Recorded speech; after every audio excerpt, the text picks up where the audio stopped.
2 अप्रैल evening shift 2026 physics के कुछ questions. ये देखिए क्वेश्चन प्रिज्म पे, in equilateral prism the path of rays shown, find या डिटरमाइन म्यू। म्यू का मतलब refractive index, okay, material of prism का, ये वाले इसका रिफ्रैक्टिव इंडेक्स गिवन है 1.6 और इसका निकालना है जो नीचे, ओके। सो यदि आप यहाँ देखें तो ध्यान से देखें तो फिर ये इंस्टेंट रे आ गई, ये एंगल इक्विलैटरल प्रिज्म है 60 degree, this is again 60 degree, ये भी 60 हो गया है ना, तो फिर ये एंगल भी 60 होगा ना, सो दिस इज 60, ठीक है, बिकॉज ये इसके ऊपर परपेंडिकुलर है और ये इस लाइन के ऊपर परपेंडिकुलर है, तो परपेंडिकुलर्स के बीच भी वही होगा जो लाइंस के बीच है ना, 60 डिग्री।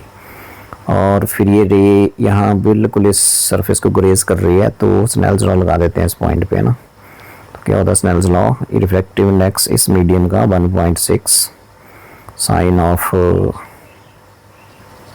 60 डिग्री इक्वल टू, इस मीडियम में चलते हैं अब, इसका निकालना है म्यू इनटू साइन, और यहाँ एंगल बना ये कितना 90 डिग्री, तो ये बन गया, बस यहाँ से म्यू निकाल लीजिए। सो ये आ गया 1.6, ये आ गया √3/2 एंड म्यू निकालना है और साइन 90 हो गया 1, ठीक है। सो ये आ गया यहाँ काट के 0.8, सो हो गया 0.8 इंटू 1.73 होती है वैल्यू किसकी, √3 की, and it is equal to mu, ठीक है। So if you multiply it you will get 1.39, option 3। So let us move on to the next question logic gates पे, ठीक है। सो भाई इसमें देखो ये दोनों इनपुट्स जो हैं वो नॉर गेट के ज्वाइन कर दिए हैं, ठीक है, तो ये नॉट गेट बनेगा पूरा। फिर यहाँ x दोगे तो x बाहर निकल के आएगा, यहाँ तुम बिल्कुल सेम y दोगे या इनपुट में तो y बाहर निकल के आएगा, फिर आपका नॉर है आगे, तो यहाँ क्या निकल के आएगा,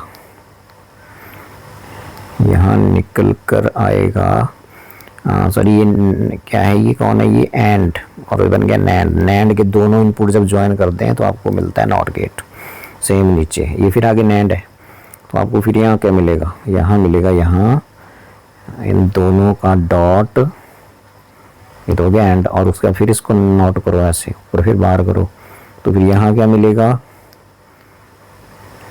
और इसको तुम क्या लिख सकते हो, ये फिर आपका वही आ गया, ये वाला, ये फिर नॉट आ गया मतलब, ठीक है, तो नॉट आ गया तो इसका मतलब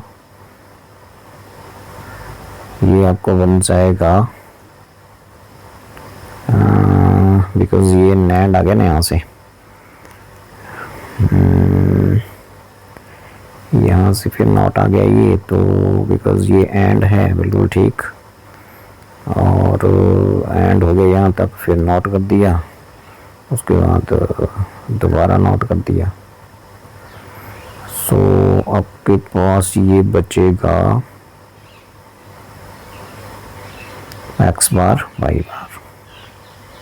सो b इसको तुम लिख सकते हो, इसको तुम लिख सकते हो x और y, ठीक है, और फिर आगे इसको नॉट कर दिया, बिकॉज ये नैंड के दोनों इनपुट ज्वाइन कर दिए, फिर ये नॉट बन गया, तो यहाँ मिलेगा x प्लस y, और इसको फिर नॉट कर दिया, मतलब ये नॉर बन गया 4th। बढ़ते हैं आगे और आगे देखते हैं नेक्स्ट क्वेश्चन फ्लूइड डायनेमिक्स से। देखिए जरा, हाँ ये सोप बबल है, रेडियस इसका दिया हुआ है, ठीक है, completely submerged in a liquid of density this much, at the instant bubble is rising upward with constant velocity, find the coefficient of viscosity, okay। तो एक तो बबल है ये, तो इसका मतलब इसकी जो डेंसिटी है वो नेग्लिजिबल है लिक्विड की डेंसिटी की, ठीक है, तो इसके मास को हम यहाँ नेग्लेक्ट करेंगे, बबल के मास को, ठीक है जी, कि ये बात हो गई। दूसरी बात कि इस पे जितने भी, बिकॉज ये कांस्टेंट वेलोसिटी अटेन करेगा, 1/2 दी हुई है, मतलब टर्मिनल वेलोसिटी बोलते हैं जिसका ना, तो जब टर्मिनल वेलोसिटी होती है तो इसका मतलब जो जितने भी वेक्टर सम होता है फोर्सेस का वो क्या हो जाएगा, 0 हो जाएगा। तो इक्विलिब्रियम कंडीशन में जो अपवर्ड फोर्स होगा वो किसके इक्वल हो जाएगा, डाउनवर्ड फोर्स के। तो डाउनवर्ड में क्या लग रहा है, विस्कस ड्रैग, बिकॉज ऊपर को जा रहा है तो विस्कोसिटी वाला फोर्स तो नीचे को लगेगा, because it is moving upward, ठीक है। और एक हो जाएगा बियॉन्ड फोर्स, मतलब वेट ऑफ लिक्विड डिस्प्लेस्ड। ठीक है, तो ये आ गया, हो गया यहाँ से। So weight of liquid displaced हो जाएगा आपका बियॉन्ड फोर्स, तो ये हो गया M G is equal to 6 pi eta are V होता है ना, 6 पाई नीटा आर वी। ठीक है जी, तो यहाँ से एम है मास ऑफ लिक्विड डिस्प्लेस, तो वो हो जाएगा volume of liquid displaced into density of liquid into g, है ना, equal to 6 pi eta are v. अब यहाँ से तुम देख लो क्या क्या निकालना है। यहाँ पूछ रहा है कि क्वेश्चन नीटा निकाल लो यहाँ से, तो यहाँ से नीटा क्या हो जाएगा, वी रो जी अपॉन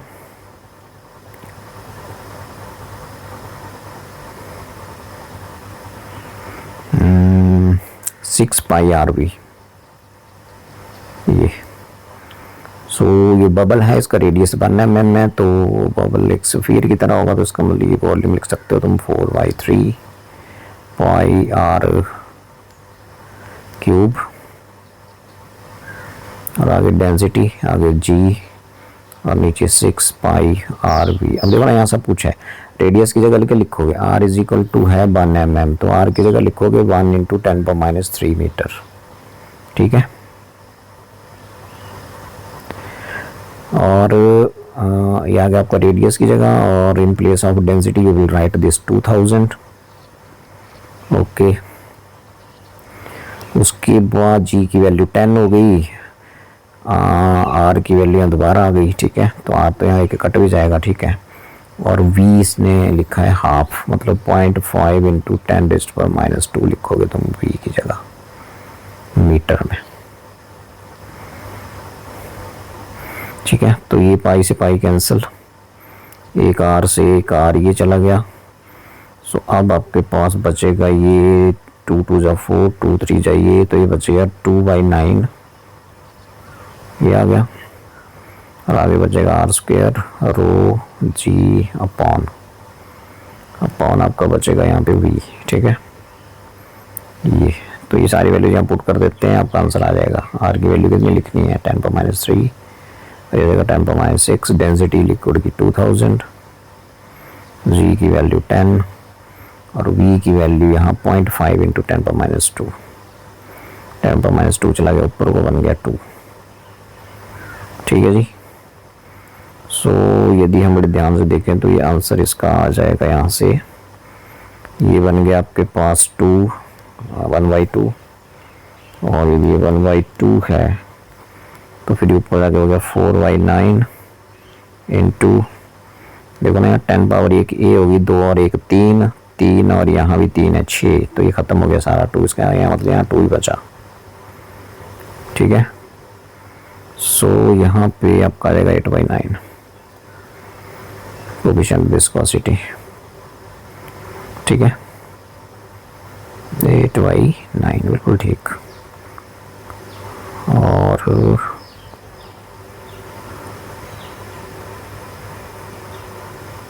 तो यहाँ से आएगा कोएफिशिएंट फिजिकल टू नीटा आर वी ना, तो नीटा आ जाएगा यहाँ से F अपॉन आर वी, तो F होता है न्यूटन। ये हो गया आपके पास, यहाँ से यूनिट चेक कर रहा हूँ मैं इसका, मीटर और मीटर पर सेकंड, तो ये आ जाएगा आपके पास newton metre, newton second metre -2, ये सेकंड है ये। ठीक है, सेकंड है ये, सेकंड ये newton second metre -2, newton second metre -2। ठीक है जी, तो ये आएगी आपकी option of viscosity eta, option 4 आएगा इसका। चलते हैं आगे, आगे क्या है, ये है अगला क्वेश्चन आपका। तो ये स्मॉल सर्कुलर लूप है, इसकी radius R is completely enclosed होगा, यहाँ इनक्लोज्ड में होगा एनक्लोज्ड। ठीक है, within a large square loop के बाहर एक बड़ा स्क्वायर है, अंदर एक इसकी कंपेरेटिवली बहुत ही स्मॉल एक सर्कुलर लूप है इसके सेंटर पे। बोथ ही लूप्स कंसेंट्रिक हैं, दिख रहा है सेंटर सेम है, मतलब उनका कोप्लेन और एक ही प्लेन में है। एंड ये दिया हुआ है इसकी जो रेडियस है अंदर ये बहुत ही स्मॉल है, as compare to length of the square. Okay, तो ये डायरेक्ट रिजल्ट होता है इसका, यदि आपने इलेक्ट्रोमैग्नेटिक इंडक्शन में पढ़ा हो। और निकालते कैसे हैं वो फिर एक डेरिवेशन बनेगी छोटी सी, है ना। तो यदि ये स्क्वायर लूप है तो इसमें ये चारों साइडें बराबर है, करंट मान लेते हैं आई चल रहा है, तो चारों साइडें करंट ऐसे लूप में चलेगा। अब इस चारों साइडों की मैग्नेटिक फील्ड होगी भाई सेंटर पे, ठीक है। तो ये वाली डिस्टेंस जो है ये, तो ये वाली डिस्टेंस, ये एंगल कितना बनेगा, ये बनेगा 45, ये बनेगा 45, है ना। तो ये तो एक लेंथ की यदि मैं निकाल लूँ, 4 लेंथ है ना टोटल, एक लेंथ की निकाल लूँगा तो चारों की फिर 4 से मल्टीप्लाई कर दूंगा, तो मैग्नेटिक फील्ड इस लूप के सेंटर पे आ जाएगी। तो वो जाएगी, फॉर्मूला होता है mu naught I upon 4 pi sine phi one यहाँ हो गया ये वाला angle 45 degree, plus sine phi two यहाँ दूसरे वाला एंगल 45 डिग्री। सो भी आ जाएगा आपके पास B equal to mu naught upon, ये आ गया 1/√2 प्लस 1/√2, है ना। तो ये आ गया 2/√2, ये आ जाएगा। तो ये आ गया आपकी मैग्नेटिक फील्ड, ठीक है जी। अब तुम्हें पता है कि ये मैग्नेटिक फील्ड जब यहाँ सेंटर पे आएगी तो ये मतलब ये जो आपका स्मॉल सा लूप है यहाँ सर्कुलर, तो इसके सरफेस पे, इसके प्लेन के ऊपर, इसके मतलब इसका जो प्लेन है उसके ऊपर ये मैग्नेटिक फील्ड यूनिफॉर्म होगी, बिकॉज ये कंपैरेटिवली बहुत ही स्मॉल है एज कम्पेयर टू स्क्वायर। तो इसका मतलब मैग्नेटिक फील्ड बी एक्ट कर रही है यहाँ, एरिया इसका पाई आर स्क्वायर है सर्कुलर लूप का।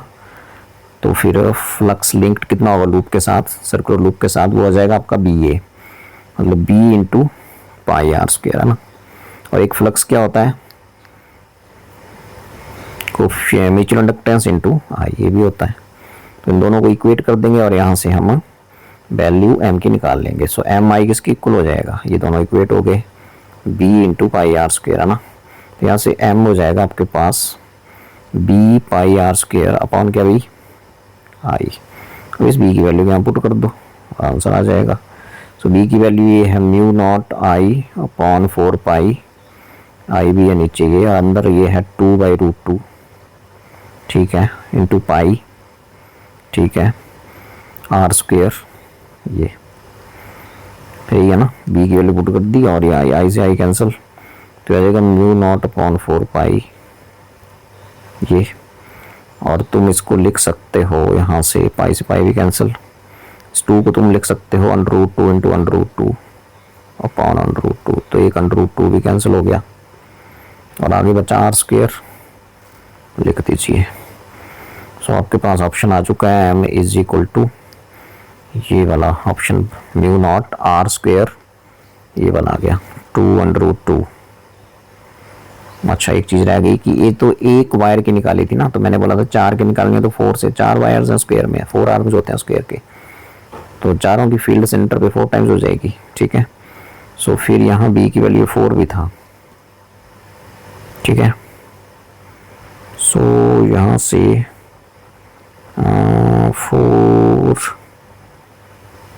4 भी है यहाँ पे ये। सो यहाँ से ये 2 कट गया इससे और 2 यहाँ कट गया, ठीक है। तो अब क्या बचा, अब आपके पास बचा एम, कितना बचा म्यू नॉट अपॉन, एक और चीज़ यहाँ रह गई कि ये जो आपकी इस केस में ये होती है यहाँ पे ना म्यू नॉट अपॉन 4 पाई, नीचे ये होता है आई ए भी होता है यहाँ पे, है ना, साइड मतलब, ठीक है। मतलब ये वाली डिस्टेंस देखो ध्यान से सुनना, ये है ना कि ये वायर की ये वाली डिस्टेंस, तो ये वाली डिस्टेंस क्या होगी, ये वाली होगी इतनी L/2, तो यहाँ ए की जगह आपको L/2 भी लिखना था, ठीक है। तो जब मैं ए की जगह L/2 लिखूंगा तो 2 चला जाएगा ऊपर को, 2 चला गया ऊपर को और L आ गया नीचे, तो ये चीज़ थी यहाँ पे, ठीक है। तो एडिशनल आपका 2/L भी आ रहा है यहाँ पे, ठीक है जी, 2/L भी आ रहा है, तो यहाँ लिख देता हूँ 2/L। तो ये भी इसमें ना कैलकुलेशन है, तो कैलकुलेशन में गड़बड़ नहीं करनी है, इस 2 से फिर ये 2 कट गया और आपके पास क्या बचा, देखो 2√2 बचा यहाँ, और आर स्क्वायर बचा ये देखो 2√2 और अपॉन में क्या बचा है नीचे ये पाई से पाई तो कैंसिल हो गया था ना, ये वाला पाई था ये वाला इससे कैंसिल हो गया था तो पाई नहीं है यहाँ पे, तो नीचे एल ही बचा फिर। तो ये था देखो क्वेश्चन। तो इसमें बीच में भूलने की संभावना बहुत है। सिंपल ही फॉर्मूला यहाँ थोड़ा सा गलत हो गया था, तो ए होता है यहाँ ना, ये वाला डिस्टेंस रहता है ये वाला है ना। ए यहाँ कितना दिख रहा है तुम्हें L/2, ये ए होगा यहाँ से लेके यहाँ तक L/2 होगा, तो टोटल साइड आपकी L है तो ये कितनी हो जाएगी L/2। तो ए की जगह L/2 भी होना था तो लिख दिया L/2, 2 ऊपर चला गया। और एक 4 क्यों होना था, बिकॉज ये 4 कंडक्टर्स है यहाँ पे, 4 कंडक्टर्स की निकालनी है सेंटर पे, एक जैसी होगी ना सबकी, तो फिर 4 टाइम्स हो जाएगी। फिर आगे अपना फॉर्मूला लगा के कैलकुलेशन कर ली तो ऑप्शन बनना जाएगा। सो भी आगे चलते हैं और देखते हैं कि डायमेंशनल फॉर्मूले पे क्वेश्चन आ गया। तो इसमें सीधा ये कि जी ग्रेविटेशनल कांस्टेंट है, मास है T time L, angular momentum x constant. तो बताओ कि जी को कैसे लिख सकते हो। तो बोल रहा थर्ड के रूल, जी को लिख सकते हो तुम प्लैंक्स कांस्टेंट लेंथ मीटर की पावर -2 टी की पावर -1, ये लिखा जा सकता है इसको। तो यहाँ प्लैंक्स कांस्टेंट का डायमेंशन फॉर्मूला भरोगे, इसका भरोगे, इसका भरोगे, इसका भरोगे, तो आपके पास जी का वही आएगा mL/T 132 है ना। ये होता है ना जो आपका जी का फॉर्मूला रहता है, वो क्या रहता है FR²/m1m2 है ना। m स्क्वायर हो गया मतलब ये हो गया mL/T-2 और ये हो गया L² और ये हो गया आपके पास m²। तो ये एक m कट गया तो L3m-1 L3T-2 ये आ जाएगा आपको बड़े आराम से। तो इसमें सबका भरना पड़ेगा h का। अब h का कहाँ से भरोगे, E = h न्यू, मतलब h हो गया एनर्जी अपॉन फ्रीक्वेंसी है ना। फ्रीक्वेंसी का होता है कितना 1/T है ना, तो वो भर देंगे। L होगा एंगुलर मोमेंटम, MBR भर दोगे है ना, मास वेलोसिटी रेडियस, और T का T होगा भाई, तो सारा कुछ भर के आपका ये आंसर आ जाएगा। इसका मतलब आप चेकिंग से हो जाता है ये, तो थर्ड आ जाएगा। उसके बाद देखते हैं क्या बोल रहा है। ये है क्वेश्चन आपका ऑसिलेशन से, ठीक है जी। तो ऑसिलेशन के क्वेश्चन को भी हम कर लेते हैं, ठीक है। तो ये देख लो यहाँ पे क्या दिया जा रहा है, बोल रहा है कि डिस्प्लेसमेंट दिया जा रहा है x = a sin speed and acceleration become 0 for the first time लिखा है, okay, at time t1 and t2। तो इसमें सिंपल है, अभी पहले आपको x दिया है तो इसका dx/dt भी हो जाएगा वेलोसिटी। तो वेलोसिटी हो जाएगी, साइन का डेरिवेटिव क्या होता है cos, तो हो जाएगा cos 50t + π/3 सिंपल, ठीक है। बाकी तुम्हें पता है 50 बार को आएगा तो ये 50a हो जाएगा इधर, ठीक है। अब ये बोल रहा है कि वेलोसिटी एक्सेलरेशन को 0 होना है फर्स्ट टाइम पे, तो वेलोसिटी यहाँ से 0 कब होगी, तो v 0 होगा इफ ये वाला फैक्टर 0 हो जाएगा। कौन है ये बोलो, cos 50t + π/3 0 हो जाएगा, ठीक है। तो ये 0 होने के लिए स्मॉलेस्ट वैल्यू क्या रहेगी cos की, एंगल की, हाँ, तो 50t + π/3। तो ये 0 होने के लिए आपका cos 0 तो 1 होता है, तो नियरेस्ट कौन सा रहेगा, तो रहेगा आपके पास cos 90 मतलब π/2। अब यहाँ से देख लो तुम आ गए यहाँ से, तो यहाँ से तुम लिख सकते हो 50 + π/3 = π/2, ठीक है। 50t भी था, सो 50t भी है यहाँ पे, तो यहाँ से t निकाल लो अब। तो यहाँ से हो जाएगा 50t = π/2 - π/3। तो यहाँ से हो जाएगा 50t = आ गया 6 3π - 2π।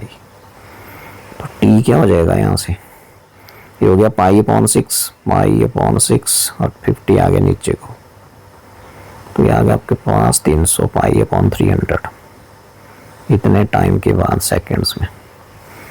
तो π/300 तीन जगह है भाई है ना, नहीं ये पाई इसका ये वाला ऑप्शन ही है इसमें, या तो ये होगा या ये होगा।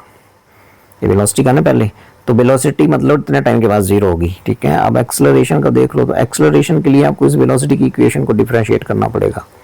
तो क्या होता है a dv/dt कर लो, तो फिर यहाँ cos का साइन हो जाएगा, तो यह आ जाएगा -50 फिर बार को आएगा तो 50 का स्क्वायर हो जाएगा, ओके, a और कॉस का क्या बन जाएगा, sine, sine 50t plus pi by 3 वे।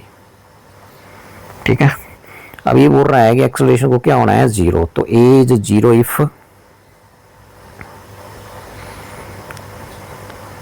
जैसे ये लिखा था ना फर्स्ट टाइम होना है, तो A is equal to 0 if ये वाला 0, ये इफ ये वाला 0 sine, if, so a is equal to 0 if sin 50t plus pi by 3 is equal to 0।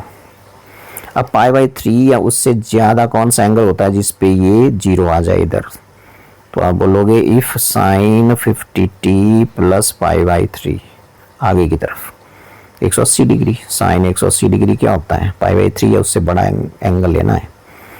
ठीक है, तो ये तो 180 डिग्री 60 है ना, तो 60 से आगे जाके साइन जो है फर्स्ट टाइम 0 का होता है 180 डिग्री, तो साइन 180 डिग्री। तो यहाँ से फिर आपके पास तुम इसको लिख सकते हो 50t plus pi by 3 is equal to pi. So यहाँ से तुम लिख सकते हो 50t is equal to pi minus pi by 3। तो इसको तुम लिख सकते हो 50t is equal to 1 minus 1 by 3। इसको तुम लिख सकते हो t is equal to 3 minus 1 2 by 3 pi, और नीचे आ गया 50। तो 2 से ये कट गया 25, पाई आई 75 होएगा भी, आएगा यहाँ पे। सो इसमें ऑप्शन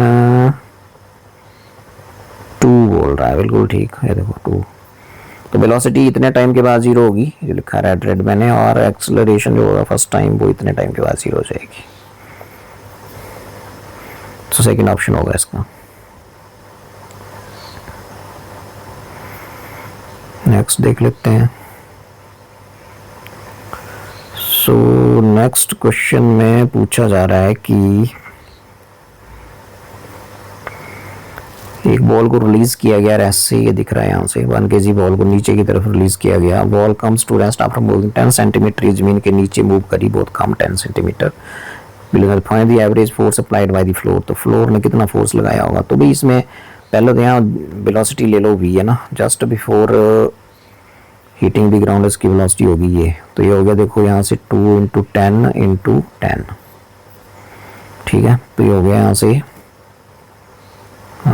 कितना हो गया भी यहाँ से, ये 20 दूना 40 है ना।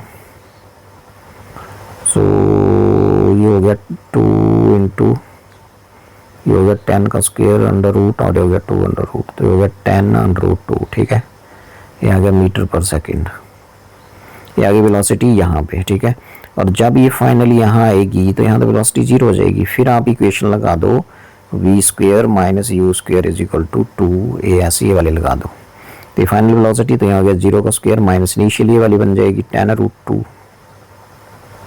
ये हो जाएगी आपकी u, ये वाली,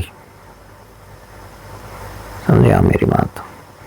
ठीक है, तो ये u हो जाएगी, इसका मतलब हो गया कि ये हो गया आपके पास square is equal to 2, a की वैल्यू g का मतलब 10, और s की वैल्यू कितना गई है नीचे को 0.1, 10/100 ना मीटर में। तो एवरेज फोर्स फिर यहाँ से, सॉरी एक्सेलरेशन तो निकालना है, तो यहाँ से a निकल गया, बोलो कितना, ये यहाँ से आ जाएगा बिकॉज ये 0.1 है ना, सो 0.2 नीचे आ जाएगा। सो a आ जाएगा यहाँ से 10 का स्क्वायर हो गया 100 इंटू 2/0.2। सो a आ जाएगा यहाँ से 2 एकम 2 हो गया 0.1 का मतलब 1000 आ गया भाई, ये मीटर पर स्क्वायर सेकेंड ना। तो फोर्स हो जाएगा m is 1 kg, so it is 1 into ये आ गया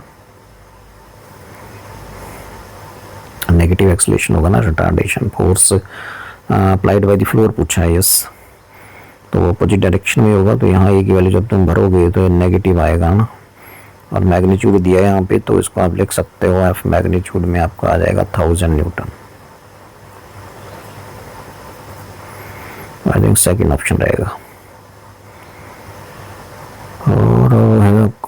बोहर मॉडल में पूछ रहा है कि ratio of magnetic field produced at the centre by the electron in second orbit and fourth orbit. Magnetic field, अब तुम्हें पता है कि जो मैग्नेटिक फील्ड होती है, लूप बनता है ना बोहर मॉडल में, लूप में चलता है वो आपका इलेक्ट्रॉन, तो इसका मतलब एक करंट लूप मैग्नेटिक डाइपोल की तरह बिहेव करता है। तो मैग्नेटिक फील्ड जो रहती है सेंटर पे वो क्या रहती है, 4 पाई 2 पाई आई अपॉन आर, ये होती है ना।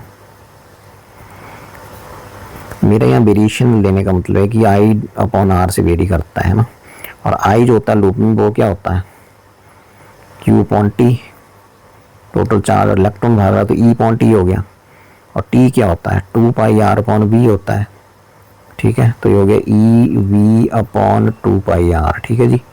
तो मतलब आई जो है वो डायरेक्टली प्रोपोर्शनल हो गया वी अपॉन आर, तो यहाँ लिख दो, इस आई की वैल्यू को यहाँ लिख दो। तो बी डायरेक्टली प्रोपोर्शनल टू हो गया वी अपॉन आर, एक और है ना नीचे यहाँ, तो आर स्क्वायर हो गया,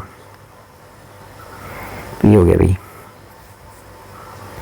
अब तुम्हें बताया कि जो आपकी वेलोसिटी है, जो वेलोसिटी होती है वो इनवर्सली प्रोपोर्शनल टू एन होती है बोर्स मॉडल में हाइड्रोजन एटम के लिए, और जो रेडियस होती है वो आपकी directly proportional to N square होती है nth ऑर्बिट में। तो यहाँ पुट कर दो, तो nth ऑर्बिट की बात करें तो आर एन ए हो गया, वी एन की जगह क्या लिखो 1 अपॉन एन, तो आ गया 1 अपॉन एन, और आर एन की जगह क्या लिखो एन स्क्वायर, ठीक है। तो आ गया एन स्क्वायर, लेकिन यहाँ स्क्वायर पहले भी है तो इसका मतलब ये आ गया वेरिएशन, तो आ गया 1 अपॉन एन की पावर 5। तो ऐसे वेरी करेगी मैग्नेटिक फील्ड ऑर्बिट नंबर के।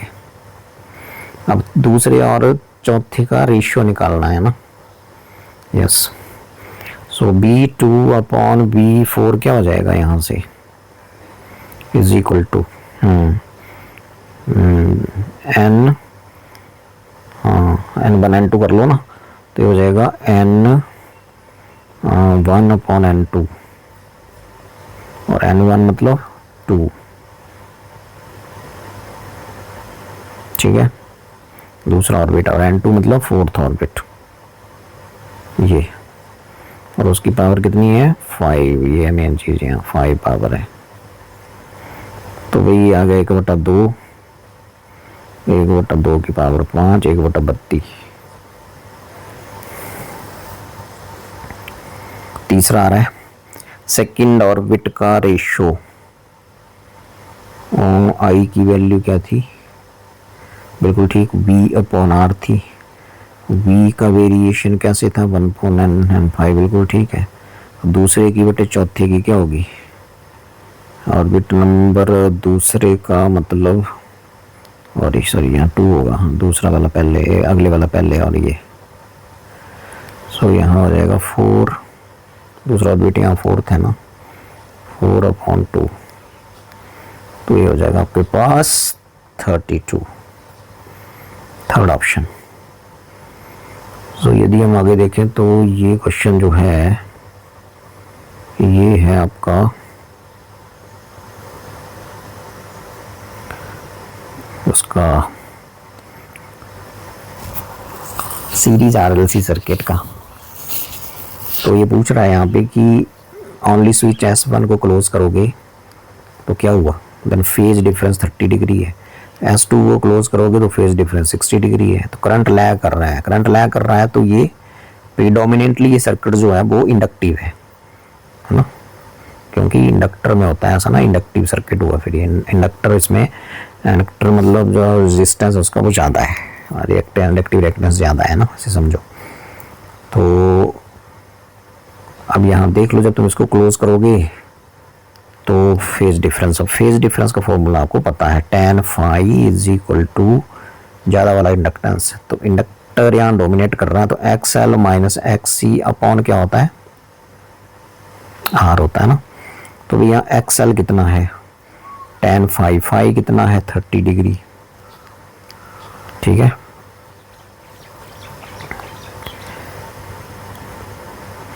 ये आ गया आपके पास tan 30 degree equal to XL, XL होता है ओमेगा L है ना, माइनस XC दिया हुआ भाई, ओम होगा यहाँ ना, 30 ओम, 30 ओम ही होता है यूनिट, इसका रेजिस्टेंस तो होता है ये, ठीक है जी। और R की वैल्यू कितनी है, R की वैल्यू R ही है यहाँ पे लिखा है कहीं, R की वैल्यू सी लिखा है, चलिए कोई बात नहीं, ये लिख दिया मैंने, ठीक है। और दूसरे केस में उसने बोला 60 हो गया, सो दूसरे केस में यहाँ कर लो, tan 60 हो गया इक्वल टू L1 ले लो इसको, हाँ ठीक है। तो यहाँ हो जाएगा omega L2 minus 30 upon R, ठीक है जी। तो यहाँ अब इसको इससे डिवाइड कर दो, इसको बोल दो 1, इसको बोल दो 2, फिर मैं 1/2 करता हूँ तो क्या मिलता है मेरे को, tan 30 upon tan 60 is equal to, divide करूँगा इसको इससे करूँगा तो ये आ जाएगा ऊपर ओमेगा L1 माइनस 30 अपॉन, हाँ ये वाला नीचे आ जाएगा, R कैंसिल हो जाएगा, तो ओमेगा L2 माइनस 60, सॉरी ये 30 की वैल्यू दी हुई है, ठीक है, ये वाली वैल्यू। तो भैया आप इसको सॉल्व कर लो, तो यहाँ से tan 30 होता है 1/√3 और ये कितना होता है √3 होता है, ठीक लिख दिया। और ओमेगा की वैल्यू यहाँ इसमें दी होगी, देखो ये जो आपका इनपुट AC है इसकी जो फ्रीक्वेंसी है ओमेगा टी, ओमेगा की जगह 300, तो आ गया 300 L1 minus 30 upon 300 L2 minus 30, ठीक है। तो फिर यहाँ से हो गया 1/3, ये 30 कॉमन आ गया, अंदर क्या बचा 30 L1 माइनस 1 है ना जी, यहाँ भी 30 कॉमन आ गया, तो आपके पास क्या बचा, यहाँ बचा 30 L2 माइनस 1, अब देख लेते हैं 30 से 30 कैंसिल, तो भी क्रॉस मल्टीप्लाई कर दो तो ये बन गया 90, 3 उधर चला जाएगा ना, so 90 L1 minus 3 is equal to, ये करेंगे तो 1 से ये आ जाएगा 30 L2 माइनस 1, भाई इसको इधर ले आओ और इसको परे ले जाओ, तो बस क्या बन गया 90 माइनस 30 L1 कॉमन आ गया, नहीं लग L2, तो इसका मतलब 90 L1 minus 30 L2 is equal to कितना, 3 परे जाके 3 माइनस 1, तो ये कितना आ रहा है भाई, क्या पूछ रहा है आंसर, ये बोल रहा है कि 3L1 माइनस L2 क्या होगा, 3L1 माइनस L2, ठीक है। तो इसको 30 से डिवाइड कर दो, लो 30 से डिवाइड करूँगा तो ये आएगा 3L1 minus L2 is equal to 2/30, so ये आ जाएगा 1/15,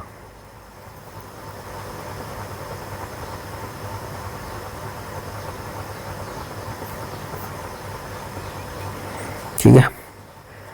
सो इसमें गलती तो नहीं हुई कहीं, क्या पूछना चाह रहा है ये, 3L1 माइनस L2 निकाल तो दिया, 2/30 1/15 को यदि तुम करोगे तो 0.07 के आसपास, सो भाई कोई गलती हो तो देख लो यहाँ पे, ओमेगा L1 माइनस कोई दिक्कत नहीं है उसमें, 30 डिग्री XC 30 है बिल्कुल ठीक, तो यहाँ पे 1.3 30 यहाँ तो गड़बड़ है, tan 30 1/√3 तो होता है, ठीक है 3 आ गया, तो यहाँ क्या किया है हमने, ओमेगा L1 माइनस 30, ओमेगा की वैल्यू 300 है, 300 ओमेगा, यस 300 कर दिया यहाँ पे, फिर 30 कॉमन ले लिया, तो 30 कॉमन लिया तो यहाँ 10 बचना था, गलती तो हम कर ही देते हैं, 10 नहीं बचना था यहाँ पे, तो फिर यहाँ पे गलती हो गई ना, तो 30 कैंसिल हो गया, तो 30 बचना था यहाँ पे, फिर आना 30 L1 माइनस 3, ठीक है 10 L2, ये आ गया भाई तो भाई यहाँ पे 30, इसको उरे ले आए हम, तो उरे आके यहाँ 10 है, यहाँ 30 है। तो फिर डिवाइड मुझे करना पड़ेगा यहाँ 10 से, क्योंकि यहाँ 3 डिमांड कर रहा है ना, ये 3 कर रहा है, यहाँ आ गया देखो ये। तो अब कितना आ गया ये देखो, ये आ गया 3L1 minus L2 is equal to 2/10, 1/5, 0.2, ठीक है। और इंडक्टेंस है ही L1 L2, तो हेनरी में आ जाएगा आंसर 0.2 हेनरी, बिल्कुल ठीक, ये आ गया भाई। तो कैलकुलेशन है सीरीज RLC सर्किट, अच्छा question, calculation based question, okay. तो ये देखो यहाँ पे इसने पूछा कि रॉड है मोमेंट ऑफ इनर्शिया का क्वेश्चन है, simple same moment of inertia है भाई। तो इस एक्सिस के अबाउट क्या होता है, एक एंड पे रॉड का मोमेंट ऑफ इनर्शिया mL²/3, और इसका डायमीटर के अबाउट कितना होता है, इसका होता है 2/5 mR², ठीक है। तो ये देख लो कितना आया, ये आ गया मास 40, ये आ गया 40, L की वैल्यू 3 का स्क्वायर/3, एक 3 कट गया, तो आ गया 12, और यहाँ कितना आ गया 2/5, हाँ एम कितना है इसका 10, R पता करना है R², ठीक है। और बोल रहा है कि दोनों के सेम मोमेंट ऑफ इनर्शिया, ये देखो दोनों को बराबर कर दो, इसका निकाल चुका हूँ मैं, इसका कितना निकाला है मैंने, इसका निकाला है मैंने ये mR², ठीक है। तो ये निकाल दिया रॉड का,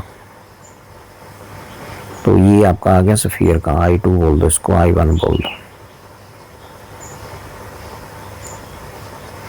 सो क्वेश्चन ये बोल रहा है कि I1 is equal to I2 या I2 is equal to I1। तो I2 तो निकाला हुआ है, ये कितना निकाला हुआ है, ये 4R², तो हो गया 4R² is equal to 12, so R² is equal to 12/4 मतलब 3, तो R इज इक्वल टू √3, 30 आ रहा है। अच्छा 10 का स्क्वायर 100 होता है ना, 10 का स्क्वायर ही है, ठीक है। तो ये बन गया आपके पास 2/5 100 R², 5 2 10, 40 R² होगा ये, 4 R² नहीं होगा, 40 R², तो 40 हो गया नीचे, 4 3 12 हो गए कि नहीं हो गया, 3/10, ठीक है। 40 R² इज इक्वल टू 12,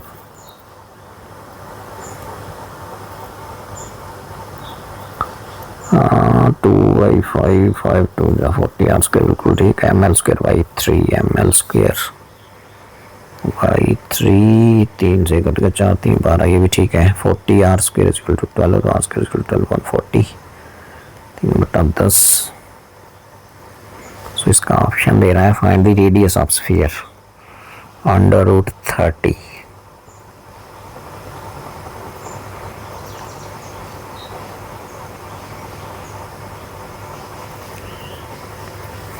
अच्छा ये देखो यहाँ 40 kg है, 4 ही लिख दिया है, ठीक है। फिर 120 हो जाएगा फिर, है ना, 120 हो जाएगा ये, 120/40 भी,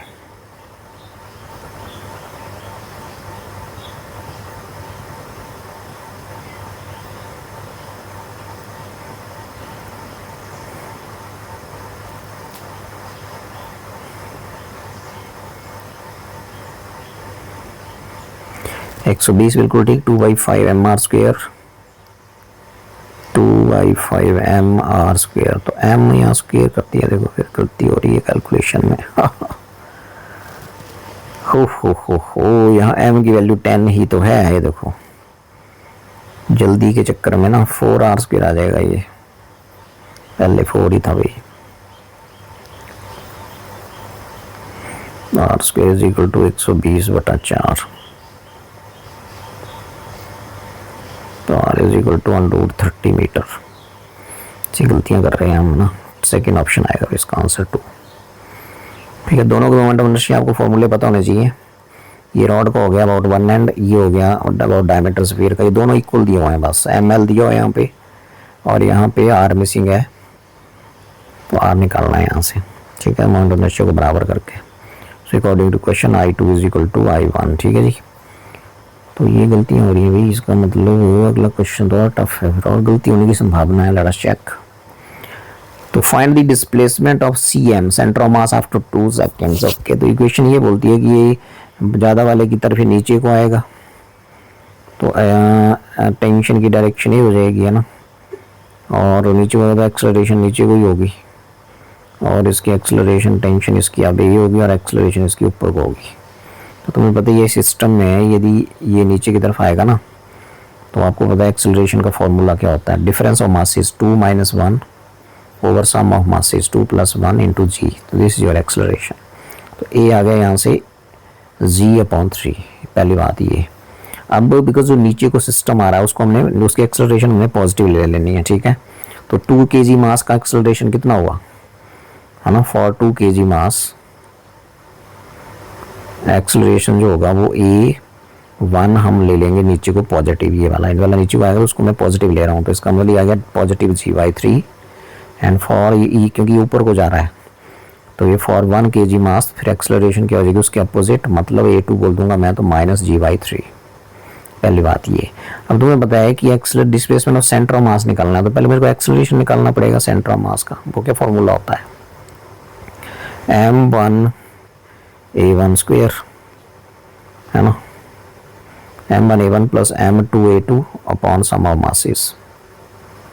तो भाई देखो यहाँ कितना आ जाएगा, m1 मतलब 2 kg, इसको हम m1 बोल रहे हैं, इसको हम m2 बोल रहे हैं। सो भाई 2 × g/3 + 2 × -g/3 और 2 + 1 नीचे हो जाएगा 3। ठीक है, सो ये आ जाएगा आपके पास 2g/3 हो गया ना, ठीक है, और ये हो गया -2g/3।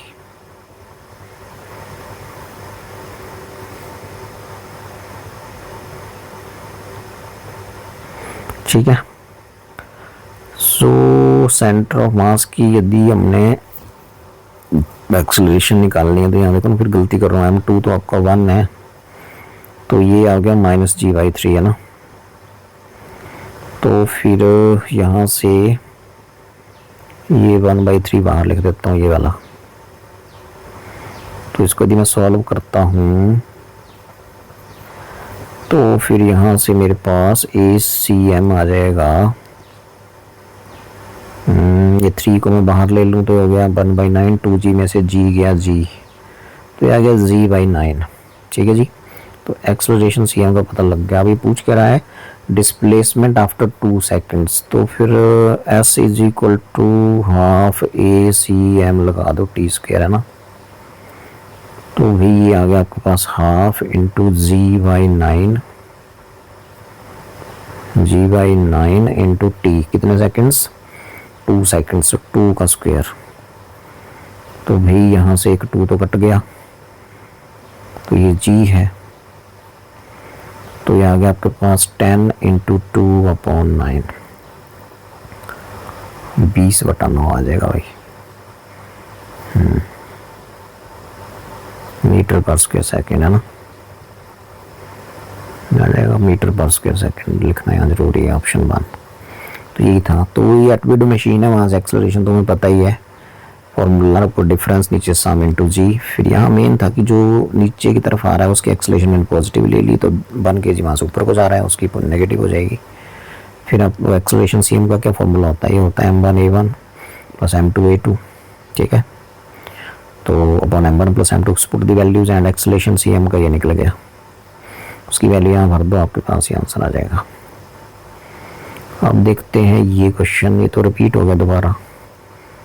ठीक है, तो ये तो हमें पता ही है कि ये मास यहाँ चिपका रहे, तो भाई फ्रिक्शन तो ऊपर को होगा, है ना, और इसका वेट कहाँ होगा, नीचे को। नॉर्मल रिएक्शन ये सब इस तरफ होगा, और इस तरफ भी कौन सा फोर्स होता है, सेंट्रीपिटल।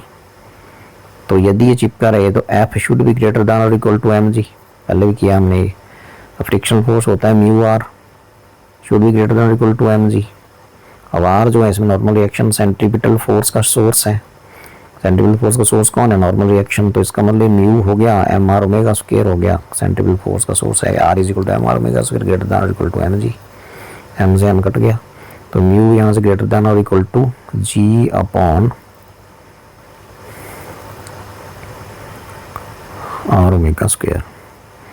ठीक है, तो लिमिटिंग कंडीशन में इक्वल टू वाला साइन रहेगा, तो जी की वैल्यू 10, आर की वैल्यू 1/2 मतलब 0.5 और ओमेगा की वैल्यू 5 रेडियन पर सेकेंड। 5 का स्क्वायर हो गया 25।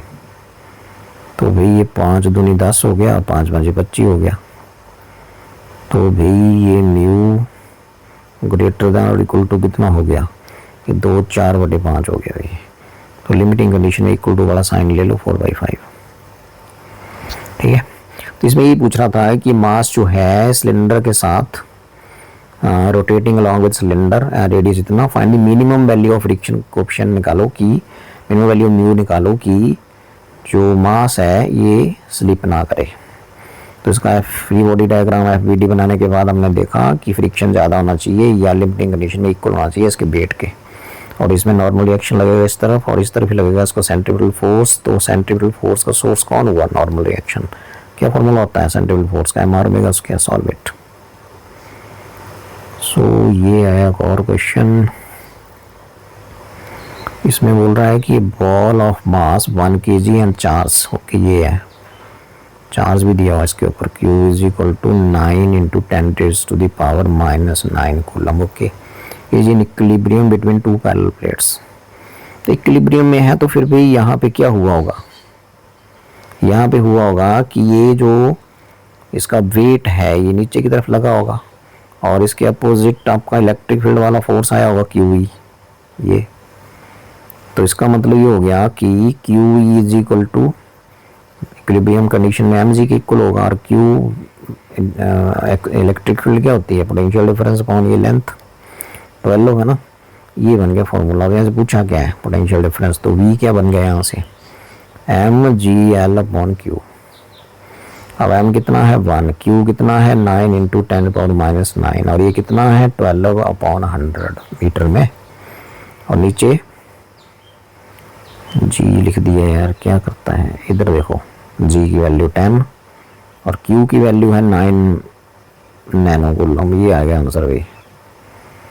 तो 1 0 से 0 कट गई, 4 3 से करो, 3 चौके 12 हो गया, 3 3 से 9 हो गया। सो ये आ गया आपके पास 4/3 इंटू 10 की -8 ही बचेगा ना, ये ऊपर जाके 10 की 8 हो जाएगा। सो इतना वोल्ट होगा पोटेंशियल डिफरेंस V। ठीक है जी, तो ये आ गया सेकेंड। आसानी था। ग्रेविटेशन का question. A point mass just starts approaching AWPR approaching.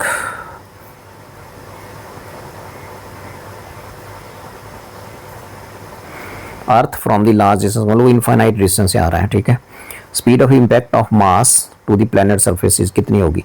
अब जैसे हम इन्फिनिटी पे ऑब्जेक्ट को यदि हमने ले जाना है अर्थ सरफेस से तो उसको एस्केप वेलोसिटी की इक्वल वेलोसिटी देनी पड़ती है। तो कितनी होती है अर्थ सरफेस से वेलोसिटी एस्केप? 11.2 किलोमीटर पर सेकेंड। ठीक है, तो यदि लाना है तब भी तो इतनी वेलोसिटी चाहिए ना। तो इसका मतलब आपको एस्केप वेलोसिटी का फॉर्मूला लिखना था, VE dash is equal to उस प्लैनेट से लाना है तो 2gm अपॉन r। अब m डैश r डैश हो जाएगा यहाँ पे। ये जो आपकी वेलोसिटी होती है अंडर रूट अर्थ पे तो ही होती है ना, 2gm अपॉन r। ये आपको वैल्यू पता है। तो किसी प्लैनेट से एस्केप वेलोसिटी यही होगी है ना। तो जो पॉइंट मास है उसको चाहे उसकी तरफ लाना है चाहे उसे दूर ले जाना है तो एस्केप वेलोसिटी के बराबर वेलोसिटी देनी पड़ेगी। तो यहाँ से V डैश निकाल लेते हैं, 2gm डैश 9 टाइम्स m। सो ये हो गया 9m अर्थ के मास का। ठीक है, 9 और गुना, और ये रेडियस 4 टाइम्स, मतलब r की जगह लिखो 4r, r डैश की जगह लिखो 4r। तो इसका क्या आ जाएगा? ये gm अपॉन r को तो अलग से रख लो बिकॉज वो अर्थ सरफेस से है। 2gm upon are, 2gm upon are. तो आगे क्या बचा, आपके पास बचा √9/4, ये बचा है ना। तो आपके पास ये बचा 3/2 और इसकी वैल्यू कितनी है 11.2 आर सरफेस से। तो आ जाएगी आपके पास थर्ड आ जाएगा 17 आ जाएगा इसका 1.5 इंटू 11.2। तो आ जाएगा आपके पास लगभग 17, ठीक है, 17 किलोमीटर पर सेकेंड।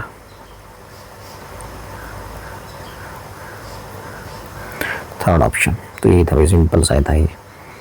आगे देखते हैं फाइंड, ये भी क्वेश्चन लगातार रिपीट हुआ है भाई, जून जनवरी वाले में भी और अप्रैल वाले में भी। Find work done when, find the work done when, find the work done when radius of so bubble is increase from 2 to 6। Surface tension दिया हुआ है, तो भी इसमें जो वर्क डन होगा वो simply potential energy that is simply आपकी increase in surface area into surface tension. So ये हो जाएगा इंक्रीज इन सरफेस एरिया क्या होता है 4 पाई R2 स्क्वेयर माइनस 4 पाई R1 स्क्वेयर है, होगा ना, इंक्रीज बड़ा माइनस छोटा इनटू सरफेस टेंशन। अब ये सो बबल है, यदि बबल ही है शायद, ये इसके सरफेस 2 होते हैं तो यहाँ 2 से मल्टीप्लाई हो जाएगा। तो भाई यहाँ से देखो ये 4 पाई कॉमन आ गया और R2 का स्क्वेयर, मतलब ये, चलो इसको पहले 6 ही भर देते हैं, 6 का स्क्वेयर माइनस 2 का स्क्वेयर, हाँ जी, और स्क्वेयर है तो फिर सेंटी होता है 10⁻², मीटर बन गया इसके, लेकिन स्क्वेयर है, ठीक है, तो स्क्वेयर भी करना पड़ेगा। और टी की वैल्यू 0.03 और इंटू 2। तो भाई इसको सॉल्व कर लीजिए और आपके पास ये सॉल्व करके आ जाएगा 4 पाई, ये हो गया 36 माइनस, जैसे कि 36 माइनस 4 32 इंटू 10 की माइनस 4 इंटू 0.06। और पाई की वैल्यू जो है उसको तुम 22/7 भर दो या 3.14 भर दो। तो यदि तुम इसको सॉल्व करोगे तो आ जाएगा 2.4 इंटू 10 की माइनस 3 जूल, मतलब ये आ जाएगा 2.4 मिली जूल, ठीक है जी। तो ये सिंपल कैलकुलेशन है, इसको कर सकते हो आप, ये आ गया। Temperature of gas is increase from this to this isochorically. Isochoric process में क्या कांस्टेंट होता है, वॉल्यूम, तो वॉल्यूम तो है कांस्टेंट, ठीक है जी। तो dW हो जाएगा PdV, मतलब 0 हो जाएगा dW, ठीक है। therefore आपका dQ first law of thermodynamics में du के बराबर ही बचेगा, और du तुम्हें पता ही है क्या होता है NCV डेल्टा T। अब यहाँ 5 मोल तो 5, और CB की वैल्यू का तुम्हें पता है कि CB जो होता है वो CP से कम होता है ये, तो CP आपका दिया हुआ 8 माइनस 2 CGS में वैल्यू 6, तो CB की जगह लिखो 6। डेल्टा T जो है तुम्हारा वो है 10 से 20 हुआ, मतलब 20 माइनस 10, तो आपके पास आ गया 30 इंटू 10, आपके पास आ गया 300 कैलोरी। कैलोरी के बनाओ जूल, 300 इंटू 4.2, ये बन गए जूल, तो ये बन गया 300 गुना 4 1200 कुछ आ जाएगा ये, तो 1260 आ जाएगा ये। आसान ही था भाई, कुछ भी नहीं है इसमें। और आगे बढ़ते हैं और देखते हैं आगे क्या है। ये क्वेश्चन है थोड़ा टेढ़ा, इसको पढ़ो आप बड़े ध्यान से, इसमें आपको काइनेटिक थ्योरी ऑफ गैसेस से, ठीक है। 13.2 ग्राम ऑफ CO2 और O2 gas are maintained at pressure इतना, वॉल्यूम इतना एंड टेम्परेचर इतना। Find the number of moles of CO2 and O2। तो भी पहले तो आपको इसका मोलर मास पता होना चाहिए CO2 का। तो मोलर मास इसका कितना आता है 32 + 12 44, मास कितना आ गया 44 ग्राम पर मोल, है ना। तो इसका कितना आता है 32, तो इसका भी आपको पता ही है कि 32 है मोलर मास ऑक्सीजन का, 32 ग्राम पर मोल, है ना। ये भी हो गया, पहले तो चीज़ें पता होनी चाहिए। उसके बाद PV = nRT, n is number of moles, तो n हो गया यहाँ से PV/RT। अब सारी वैल्यूज भर दो और n पता कर लो। तो P की वैल्यू ये kilo pascal, 100 into kilo means 10⁻3, V की वैल्यू 83 ये आ गया। और ये सेंटीमीटर क्यूब भी करना, सेंटीमीटर में लिखो ना मीटर क्यूब में, तो सेंटी होता है 10⁻2 और उसका क्यूब करोगे तो कितना हो जाएगा 10⁻6। ठीक है, तो ये लिखिए बी की वैल्यू सी एस आई में। और आर की वैल्यू होती है 8.3, 8.310 लिख दो क्योंकि कैंसिल होने के चांस लग रहे हैं मेरे को ना। सी एस आई में होती है वैल्यू, सी जी एस में 2 होती है इस गैस कांस्टेंट की। और टी की वैल्यू यहाँ दी हुई है 300 केल्विन। तो देख लो कितना आ गई, तो ये आ जाएगा मेरे पास यहाँ से 10 की, इसको भी सॉल्व करें तो ऊपर देखो ना 1 0 हो गई, 2 10 की 3 10 की 3, तो 10 तो ऊपर ख़त्म हो गया, मतलब ऊपर 8310 बचा, 83 बचा। ठीक है, और 3 1 4 तो 6 खत्म हो गया। ठीक है, और नीचे बचा हमारे पास ए, चलो लिख देते हैं ऐसे, बटा 100 गुना क्या बचा 300, 2 0 ये कट गई। सो ये बचा 83 अपॉन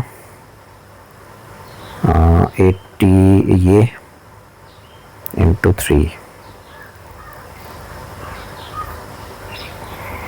ठीक है, एंड पी की वैल्यू 100। ठीक है, किलो, तो 300 भी ठीक है। 10 raised to the power -2 करके -6 ही बचेगी, बिल्कुल ठीक है। 1 3 और 1 4, 6 ही बचा भाई, 3 1 0 और होगी सॉरी यहाँ ना, 2 0 तो गई कट, तो 2 0 इससे चली गई और 1 0 इससे चली गई। हाँ, तो ये बचा आपके पास अब कितना, 831 से 831 भी कट गया, 1/3 बचा भी ये। तो ये बचे नंबर ऑफ मोल्स, मतलब यदि एक है एक के तो दूसरी के मतलब इस रेशो में 1/3 है। ठीक है, तो यदि हम इसको बड़े ध्यान से देखें तो भी उसके बाद इसकी मोलर इक्वेशन लिखनी पड़ेगी, फिर मास इक्वेशन लिखनी पड़ेगी। तो मोलर इक्वेशन लिखेंगे फिर मास इक्वेशन लिख लेंगे, देखते हैं वाला क्या होता है। तो मोलर इक्वेशन में number of moles N1 plus N2 दूसरी के मान लो, N1 मान लिए मैंने इसके CO2 के, और N2 number of moles O2 के, वो कितना आया 1/3 आ गया। और मोलर मास इक्वेशन में क्या होता है तुम्हें पता है कि जो नंबर ऑफ मोल्स होते हैं वो होते हैं मास ऑफ गैस बटे मोलर मास, है ना।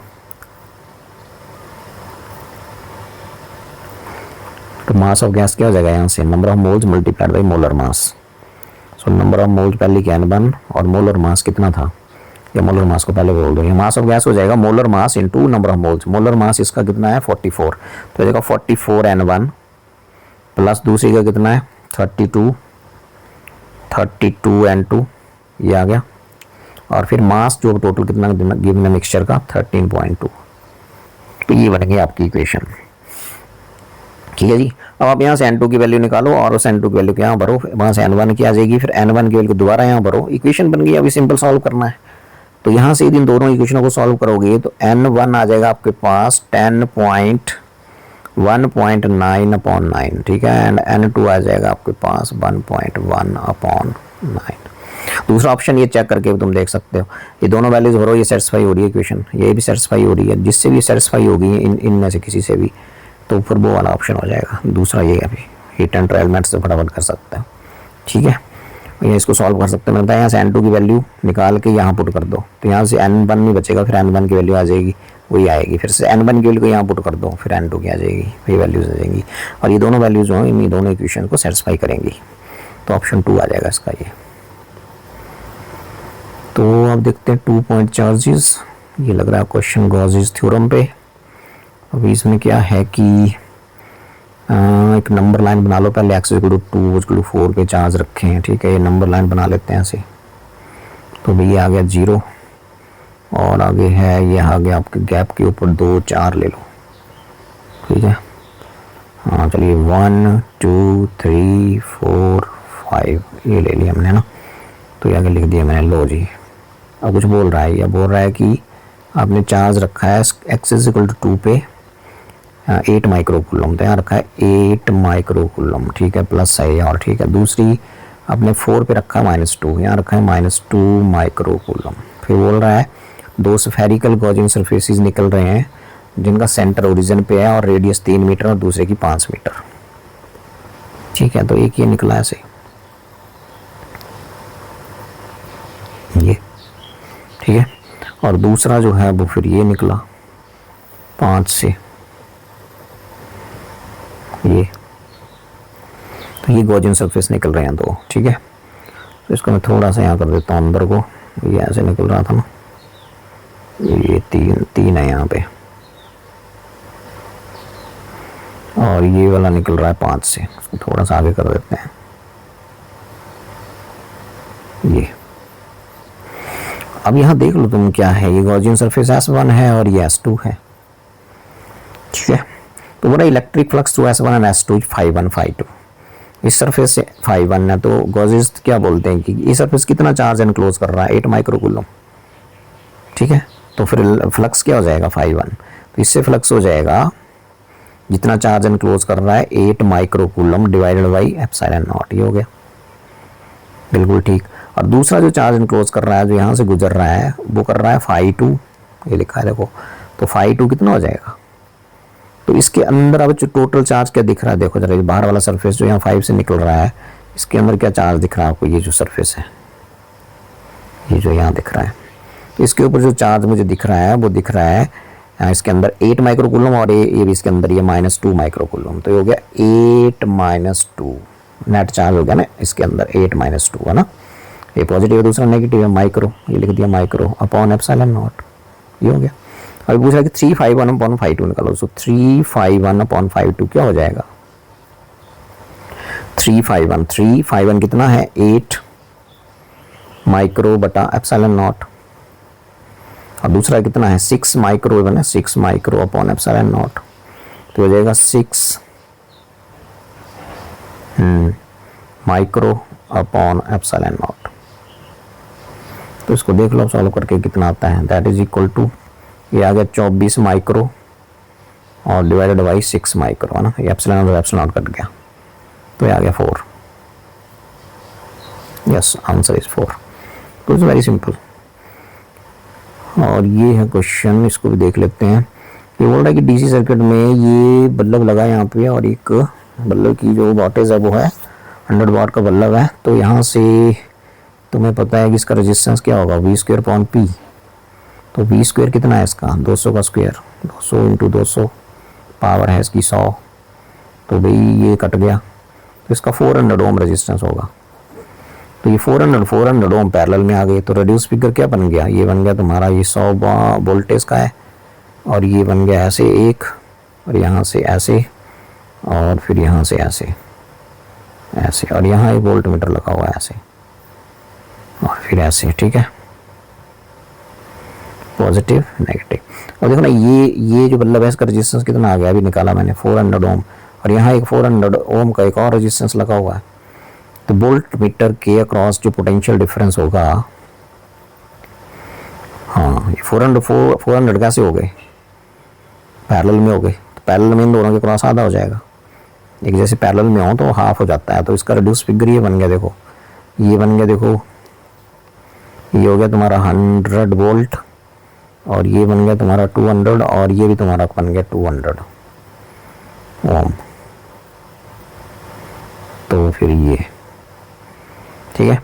अब ये ना देखो ना, दोनों रेजिस्टेंस में 100 वोल्ट को बंटना है, और सीरीज में पोटेंशियल डिफरेंस डिवाइड हो जाता है, तो यदि ये हैं इक्वल वैल्यू के दोनों 200 हैं, तो 50-50 आएगा, इसके क्रॉस जो वोल्टेज आएगी वो भी 50 वोल्ट आएगी, और इसके क्रॉस भी voltage same 50 volt, because same resistance है, तो यहाँ 50 वोल्ट पोटेंशियल डिफरेंस आएगा इस इलाके में, तो 50 वोल्ट पोटेंशियल डिफरेंस ये आपके वोल्ट मीटर की रीडिंग होगी, बिकॉज ये पैरेलल में हो गया ना, पैरेलल में लगता है ना voltmeter potential difference measure करने में, तो ये 50 वोल्ट आंसर आ जाएगा। इसमें पूछ रहा है कि इंटेंसिटी, ये पूछ रहा है कि इंटेंसिटी ऑफ, देखो लिखने का तरीका खतरनाक है, intensity of sunlight collected from Q convex lens is 60 centimetre of 60 centimetre is observe to maximum at distance 30 centimetre from the lens. मतलब ये एक लेंस है ऐसे, है ना, तो इंटेंसिटी ऑफ लाइट मींस इसको आपने सन की तरफ किया होगा, तो सन से कैसा बीम आता है, पैरेलल बीम आता है लाइट का, तो पैरेलल बीम इसके ऊपर पड़ेगा, और जहाँ ये कन्वर्ज होगा जाके वहाँ इंटेंसिटी लाइट की मैक्सिमम होगी इस पॉइंट पे, इसको क्या बोलते हैं फोकस, तो फोकस पे होगी इंटेंसिटी मैक्सिमम। ठीक है, तो इसका मतलब ये हो गया कि फोकस और ऑप्टिकल सेंटर के बीच की डिस्टेंस को क्या बोलते हैं, फोकल लेंथ। वो फोकल लेंथ है, कितने दूर है दूसरी तरफ को, 30 सेंटीमीटर। तो फोकल लेंथ दी हुई है 30 सेंटीमीटर। ये बना यहाँ से बात है ना। अब घेरों का इक्यू कन्वेक्स है तो रेडियस R1 R2 60, तो फिर आपके पास जो फॉर्मूला रहेगा, पूछ रहा है कि रिफ्रैक्टिव इंडेक्स ऑफ मटेरियल है, उसके लिए आपका फॉर्मूला रहेगा lens makers formula 1/f is equal to, ये बनेगा mu minus 1 into 1/r1 minus 1/r2, इसको लगा दीजिए तो ये होगा 1/30 is equal to mu minus 1/r1 का मतलब, हाँ दोनों का रेडियस सेम है तो ये हो गया 1/r, इसका घेरा जाएगा इस तरफ को राइट साइड को पॉजिटिव, और इसका घेरा R2 वाले का जाएगा लेफ्ट साइड को, तो R2 क्या होता है इसमें नेगेटिव, तो ये हो जाएगा -r। So 1/30 is equal to mu minus 1, और ये हो जाएगा 2/1 माइनस प्लस हो गया 2/r। अब r की वैल्यू दी जा रही है 60, पुट कर देते हैं, तो हो गया 1/30 is equal to mu minus 1 2/60, तो हो गया 1/30। ठीक है, 1/30।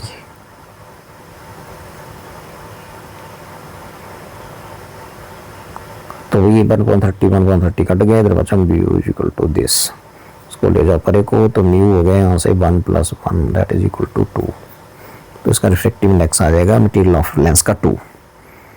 तो मुझे लग रहा है ये लास्ट क्वेश्चन था, तो इसी के साथ ये पेपर भी सॉल्व हो गया। Okay then.